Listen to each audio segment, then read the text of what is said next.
जय श्री कृष्णा, राधे राधे। आप सभी का आपके अपने YouTube चैनल पर एक बार फिर से हार्दिक स्वागत है। इससे पहले के अध्याय में आपने जाना था कि किस प्रकार रावण का वध करने के बाद जब भगवान श्री राम भी लक्ष्मण जी की तरह ही परलोक धाम सिधारने वाले थे, उससे पहले वो अंतिम बार लंका गए थे विभीषण से मिलने। और वहां पर विभीषण को जो उन्होंने वरदान दिया उसका विस्तार पूर्वक वर्णन यदि आप सुनना चाहते हो तो इससे पहले का अध्याय जरूर सुनिएगा, जिसमें आपको ये भी पता चलेगा कि लंका क्यों हमारे देश भारत से अलग है। और महादेव ने स्वयं देवी पार्वती को भी एक ऐसे तीर्थ के बारे में बताया था जिसमें स्नान करने से या जिस तीर्थ का दर्शन करने से इस घोर कलयुग में हर प्रकार के पापों से मुक्ति मिल जाती है। 68 क्षेत्रों में प्रसिद्ध तीर्थों के बारे में बताने के बाद श्री सूत जी कहते हैं कि कुछ समय के बाद चमत्कारपुर में मौदगल्य वंश में देवरात नाम से प्रसिद्ध एक ब्राह्मण हुए। उनके एक पुत्र उत्पन्न हुआ जिसका नाम कृथ रखा गया। कृथ युवावस्था में पहुंचने पर बड़ा उद्दंड निकला। उसे अपने पुरुषार्थ का सदैव बड़ा गर्व रहता था। एक समय वह वन में घूमता हुआ श्रावण शुक्ल पंचमी को नाग तीर्थ में गया। वहां उसने नागराज के अत्यंत तेजस्वी पुत्र रुद्रमाल को देखा, जो अपनी माता के साथ ही वहां आया हुआ था। कृथ ने सांप के उस छोटे से बच्चे को साधारण जल सर्प समझा और उसे डंडे से मार डाला। मारे जाते समय उस सर्प बालक ने बड़ा दुख प्रकट किया। हा माता, हा तात, मैं निरपराध मारा गया। सांप के मुख से मनुष्यों की तरह ये शब्द सुनकर अब कृथ भय से थर्रा उठा और शीघ्र ही डर के मारे घर भाग गया। उसके बाद नाग माता जब जलाशय से बाहर निकली तब उसने तट पर अपने पुत्र को मरा हुआ देखा। लाठी के प्रहार से उस सर्प बालक के सारे अंग फटकर लहूलुहान हो रहे थे।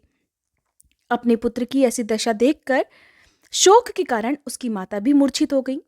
फिर सचेत होने पर शोक के कारण उसने बहुत देर तक विलाप किया। उसके बाद नागिन उस मरे हुए पुत्र को लेकर नागराज के पास गई। वे भी अपने पुत्र को मरा हुआ देखकर शोक से व्याकुल हो गए। उस समय नागराज के दुख से दुखी होकर समस्त नाग वहां एकत्रित हो गए। सबने प्राचीन कथाओं और दृष्टांतों द्वारा नागराज को समझा बुझाकर शांत किया। उसके बाद उन्होंने पुत्र का दाह संस्कार किया, किंतु जलदान के समय समस्त नागों और सर्पों से कहा कि जब तक मेरे पुत्र का विनाश करने वाले उस दुष्ट पुरुष को स्त्री, पुत्र और भृत्यों सहित नष्ट नहीं कर दिया जाएगा, तब तक मैं अपने पुत्र को जलांजलि नहीं दूंगा।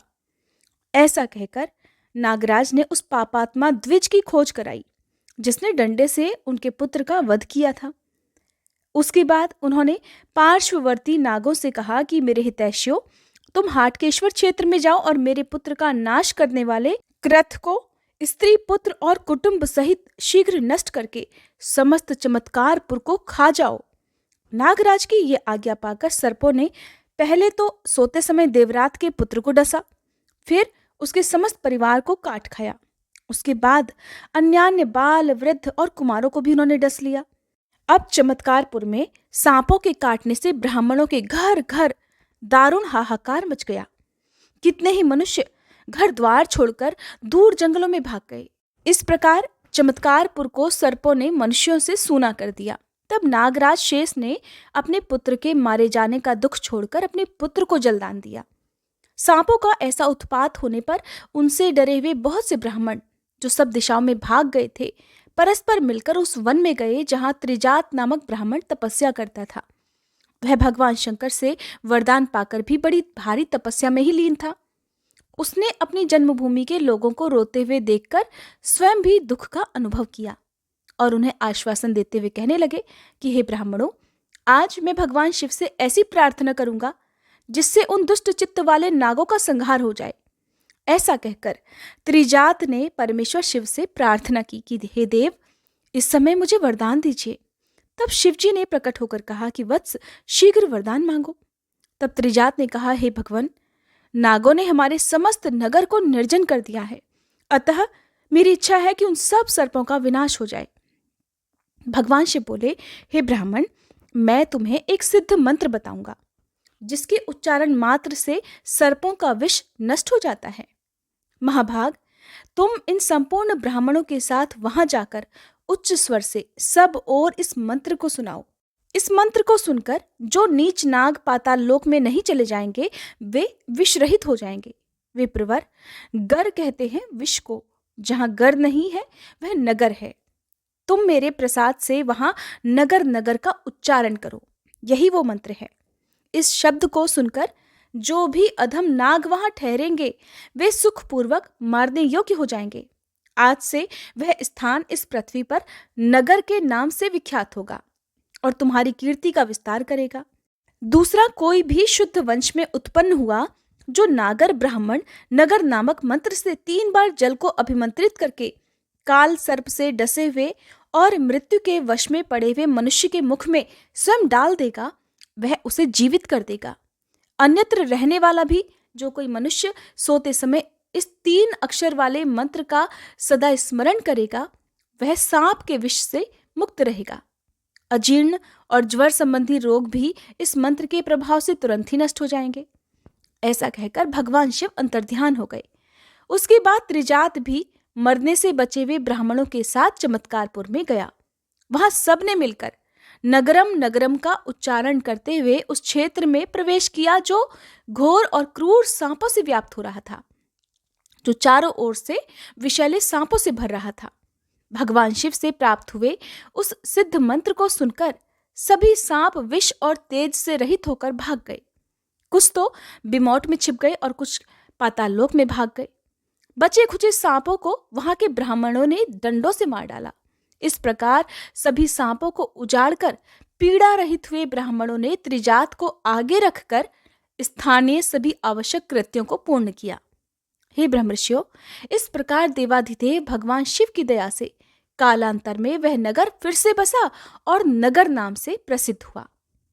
श्री सूत जी कहते हैं, हे ब्रह्मर्षियों, इस प्रकार उस स्थान का उद्धार करके त्रिजात ने वहां देवाधिदेव भगवान शिव के लिए एक मंदिर बनवाया और उसमें त्रिजातेश्वर नाम से उसकी प्रतिष्ठा की। फिर वह श्रद्धापूर्वक दिन रात भगवान शिव की आराधना में लीन रहकर कुछ समय के बाद शरीर सहित शिवलोक को चला गया।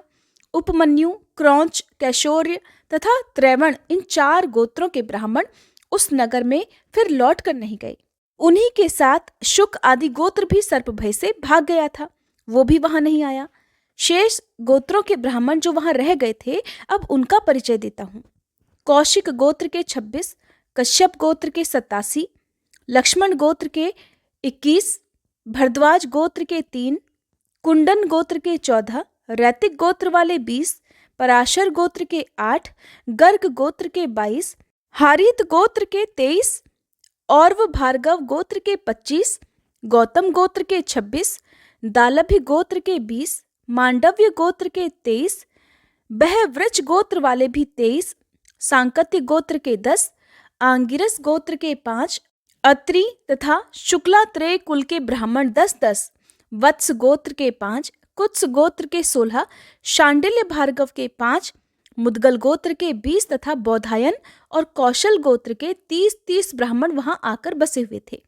अथर्व कुल के 55, मौनस के 77, यजुर्वेदी 30, च्यवन गोत्र के 27, अगस्त्य गोत्र के 33, जैमिनी कुल के 10, नैवृत्त कुल के 55, पाठीन के 70, गोभिल और काकव के 5-5, औशनस और दाशाहर 3-3, लोकाख्य के 60, ऐणिश के 72, कापिष्ठल, शार्कर और दत्त के 77, शार्कव के 100, दार्ज के 77, कात्यायन, अधिष्ठ और वैदिश के 3-3, कृष्णात्रेय के 5, दत्तात्रेय के 5, नारायण, शौनके और जाबाल के 100-100, गोपाल, जामदग्न, शालिहोत्र, कर्णिक, भागुरायण, मात्रिक तथा त्रैवण आदि ये भी 100-100 की संख्या में ही क्रमशः वहां पर लौट आए।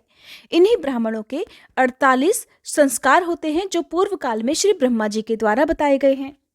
ब्रह्मा जी के द्वारा बताए गए संस्कार इस प्रकार हैं: गर्भाधान, पुंसवन, सीमंतोन्नयन, विष्णु बलि, जातकर्म, नामकरण, उपनिष्क्रामण, अन्नप्राशन, कर्णवेद, चौल, अक्षरारंभ, उपनयन, व्रत, समावर्तन, विवाह, उपाकर्म, उत्सर्जन। ये तो हुए अब तक के 17 संस्कार।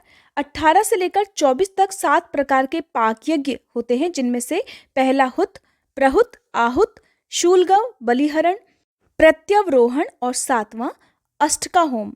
24 से लेकर 31 तक फिर से 7 हविर यज्ञ संस्था हैं, जिनमें पहला अग्न्याधान, अग्निहोत्र, दर्श पौर्णमास, चातुर्मास्य, आग्रणेष्टि, निरुद्ध, पशुबंध, सौत्रामणि और इसके अलावा 32 से लेकर 38 तक 7 सोमयज्ञ संस्था बताई गई हैं, जिनमें पहला अग्निष्टोम, दूसरा अत्यग्निष्टोम, तीसरा उक्थ, षोडशी वाजपेय, अतिरात्र और 7वां आप्तोर्याम है। 39वां संस्कार है वानप्रस्थ, उसके बाद संन्यास, फिर दया, अनुसूया, शौच, अनायास, मंगल्य, अकार्पण्य, अस्पृहा और 48वां संस्कार है अंत्येष्टि, अर्थात मृत्यु के समय किया जाने वाला अंतिम संस्कार। तो ये कुल 48 संस्कार हैं जो सनातन धर्म में पालन किए जाते हैं, जिनका विस्तार पूर्वक वर्णन श्री ब्रह्मा जी ने किया था। यहाँ पर मैंने इन सभी संस्कारों के बारे में आपको सिर्फ इसलिए बताया है कि हमें अपने सनातन धर्म से जुड़ी हुई जो भी जानकारी है वो पता होनी चाहिए, ताकि हम अपने धर्म को ज़्यादा से ज़्यादा जान सकें। इस प्रकार 64 गोत्रों के श्रेष्ठ ब्राह्मण महात्मा त्रिजात द्वारा वहां पर लाए गए। वे सब मिलकर लगभग 1500 ब्राह्मण एकत्र हुए थे। सभी वहां पर समान भाग के उपभोक्ता हुए। सबकी स्थिति वहां पर एक समान मानी गई। क्रमशः सभी का वंश बढ़ने लगा और उनके सहस्त्रों पुत्र, पौत्र, नप्ता, दौहित्र और भगिनियों से पुनः सारा नगर भर गया, जो कि किसी समय सर्पों के भय से खाली हो गया था।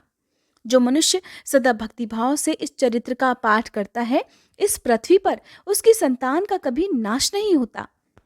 श्री सूत जी कहते हैं, हे महर्षियों, पूर्व काल में तक्षक नाग सौराष्ट्र देश के राजा के यहाँ पुत्र रूप में उत्पन्न हुआ। वहां उसका नाम रैवत था। उन्हीं दिनों अनर्त देश में राजा प्रभंजन राज्य करते थे। उनका बहुत से राजाओं के साथ वैर बंध गया था, इसलिए शत्रु उनका देश उजाड़ते और पशुओं को बलपूर्वक हर कर ले जाते थे। अतः उन शत्रुओं के साथ उनका सदैव युद्ध होता रहता था। उसी समय उनकी धर्मपत्नी प्रियंवदा ने ऋतु स्नान करने के बाद गर्भ धारण किया। समय अनुसार कमल के समान नेत्रों वाली एक सुंदर कन्या उनके घर में उत्पन्न हुई, जिसने रात के अंधकार में भी अपनी अंग कांति से सूतिका ग्रह को भी प्रकाशित कर दिया था। राजा प्रभंजन ने पुत्र की ही तरह अपनी उस कन्या के जन्म का उत्सव मनाया। सब ओर गाने और बाजों की मधुर ध्वनि छा रही थी। 13वें दिन राजा ने ब्राह्मणों के आगे कन्या का नामकरण संस्कार किया। उसका नाम क्षेमंकरी हुआ। वह यथा नाम तथा गुण वाली थी। धीरे धीरे जब वह कन्या बड़ी हुई, तब वैवाहिक शुभ लग्न में राजा ने सौराष्ट्रनाथ रैवत के साथ उसका विवाह कर दिया। उन दोनों नवदंपत्ति से रेवती नाम वाली एक कन्या उत्पन्न हुई, जिसका विवाह बलराम रूप में अवतरित हुए नागराज शेष के साथ हुआ था। राजा रैवत और क्षेमंकरी से प्रौढ़ा अवस्था आ जाने पर भी कोई वंश प्रवर्तक पुत्र नहीं हुआ, जिसके कारण उन दोनों के मन में बड़ा भारी दुख था। वे अपना सारा राज्य मंत्रियों को सौंपकर पुत्र के लिए तपस्या करने के उद्देश्य से तपोभूमि में चले गए। वहां विंध्याचल पर्वत पर अपने लिए आश्रम बनाकर दोनों एकाग्र चित्त से रहने लगे और कात्यायनी देवी की स्थापना करके उनकी आराधना में लीन हो गए। कात्यायनी देवी वही देवी हैं जिन्होंने कुमार व्रत धारण करके महिषासुर का वध किया था। देवी ने उन दोनों की कठिन तपस्या से प्रसन्न होकर उन्हें वंश को बढ़ाने वाला एक पुत्र प्रदान किया, जो क्षेमजित के नाम से प्रसिद्ध हुआ। पुत्र पाकर सौराष्ट्र राज रैवत अपनी राजधानी को लौट आए और उन्होंने बड़े हर्ष के साथ अपने उस पुत्र का लालन पालन किया। क्षेमजित जब बड़ा हुआ, युवावस्था को प्राप्त हुआ, तब राजा ने उसे अपनी जगह पर राजा बना दिया और स्वयं वे सब कुछ त्याग कर अपनी पत्नी के साथ हाटकेश्वर क्षेत्र में चले आए। वहां उन्होंने भगवान शंकर का मनोहर मंदिर बनवाया और एकाग्र चित्त होकर रैवतेश्वर नाम वाले शिवलिंग की स्थापना की, जो दर्शन मात्र से ही समस्त देहधारियों के पापों का नाश करने वाला है। पूर्व काल में राजा रैवत ने जिन दुर्गा देवी की स्थापना की थी, उन्हीं का हाटकेश्वर क्षेत्र में उनकी धर्मपत्नी क्षेमंकरी ने श्रद्धापूर्वक मंदिर बनवाया और उसमें कात्यायनी देवी की प्रतिष्ठा की। तभी से महिषासुर मर्दिनी कात्यायनी देवी वहां क्षेमंकरी के नाम से पुकारी जाती हैं। जो मनुष्य चैत्र शुक्ल अष्टमी तिथि को उनका दर्शन करता है, उसके सभी मनोरथ पूर्ण हो जाते हैं। हरे कृष्णा। आज का अध्याय समाप्त हुआ। उम्मीद है ये वीडियो आपको पसंद आई होगी। वीडियो अगर अच्छी लगी हो तो वीडियो को लाइक करके अगले अध्याय का इंतजार जरूर कीजिएगा।